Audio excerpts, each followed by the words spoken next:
What it is, y'all, it's your old boy with the invisible shirt, and I'm coming back today because we have got to talk about the rebalances for the units that are currently coming, well, I say currently coming, the units that are basically returning to Damachi tonight.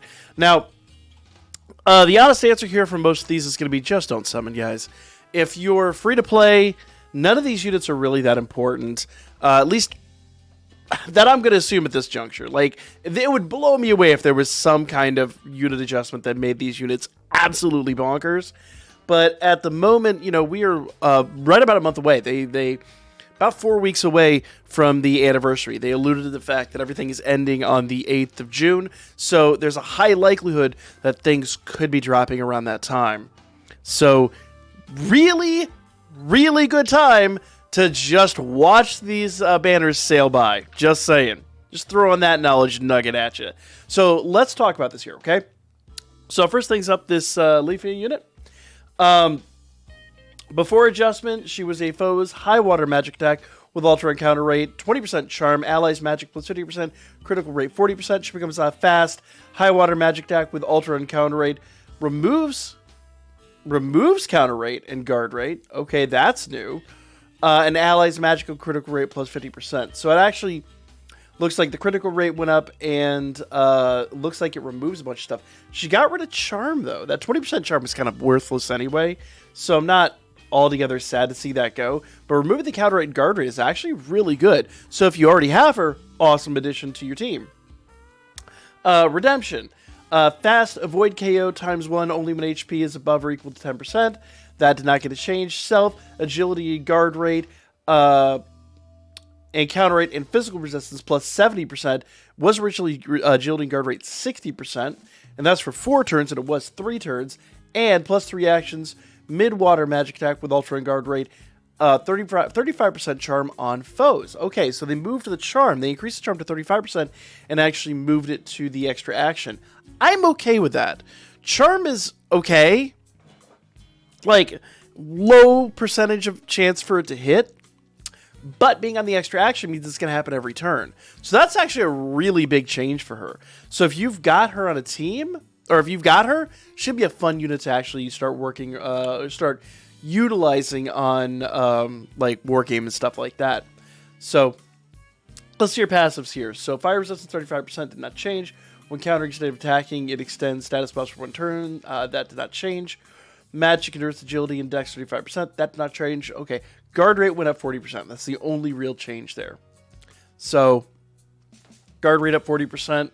Not a huge change, but 5% of the passive can make or break a unit. So, Leifya is pretty good. I would still say don't summon for her.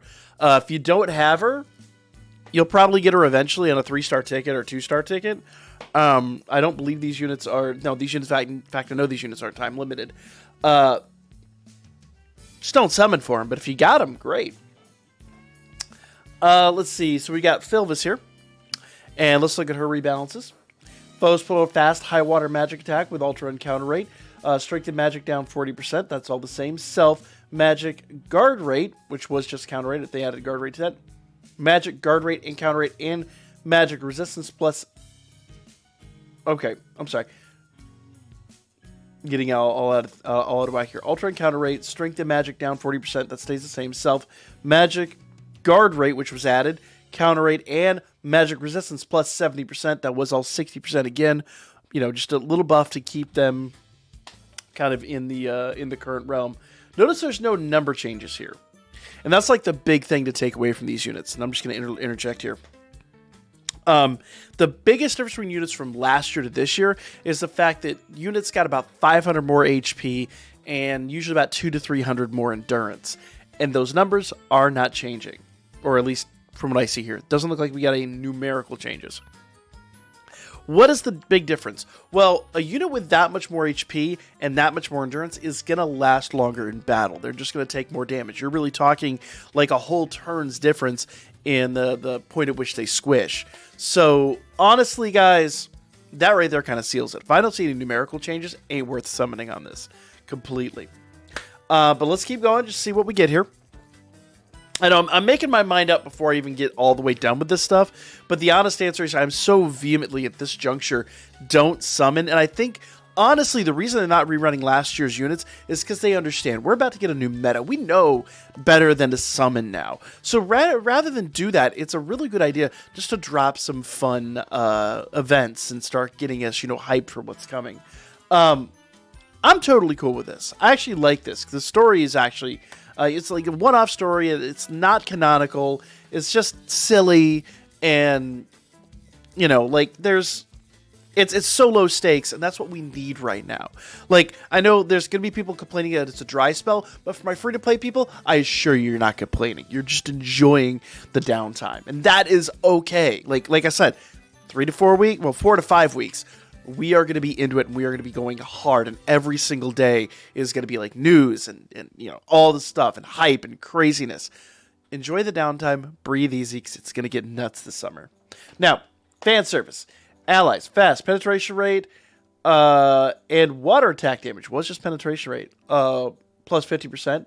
Water attack, okay, so water attack was 50%, it should upgrade to the penetration rate. Foes, water resistance down 40% for 4 turns. What it didn't have before is removes critical rate and penetration rate buffs, basically same thing that Leifya got. So, very nice.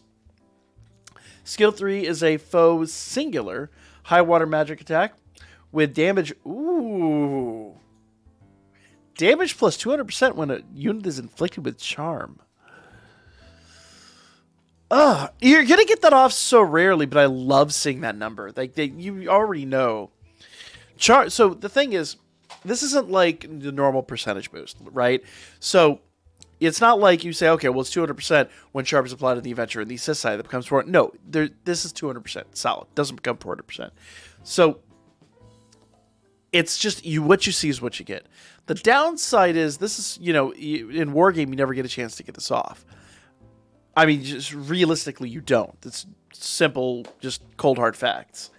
Like the rare instance where this would actually mean anything whatsoever is if a unit got charmed, had a taunted play, and then, hit with this. Like, it's a cool idea, but it ain't nothing.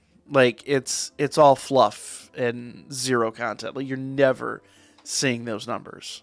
So, as neat as it is to see, and I think I was hyped for it last year, the more I just really think about it, like, I don't think there's any situation ever where you'd see it hit. If I'm wrong on that, comment down below. Like, correct me by all means. I'd love to see that happen, but yeah.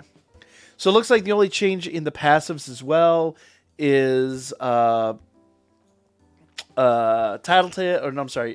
strike, which gets critical damage 20% up to 40%. So nothing too crazy there. Does say when countering a regular water magic attack with a 50% chance to charm. So counters will 50% of the time charm, which is wild. Like I said, you use her and Leifya on a team, and you have her set to single target, she'll be nutty. But I'm gonna be real. Like, do you want to set this unit to single target just to watch her go to town? Sure, it might be fun in Undertale Skira or something, but most of the time you're not going to use it. I'm just going to be totally honest. I feel like it's a wasted skill, and that makes me sad because it's a beautiful skill, but it's so wasted. So now we've got the mid assist. The only other unit. So we have how many units are on these banners? 6 units, I believe. Let me actually pull the banner up here. So, banner number 1. Let's see here. So, here's the first banner. So, Philvis is the only one on this banner that actually gets a buff. Where's the other banner? Here's the other banner. Okay. And so, Amid and Leifya are the only two that actually get buffs over here. So really only half the units in the game are getting buffs right now. Let's see what Amid got here. So before adjustment, at full maximum break, strength and magic down 25%, which is actually a good percentage. And ally sleep resistance and seal resistance plus 100%. Okay. I mean, we have better percentages in the game, but that ain't bad.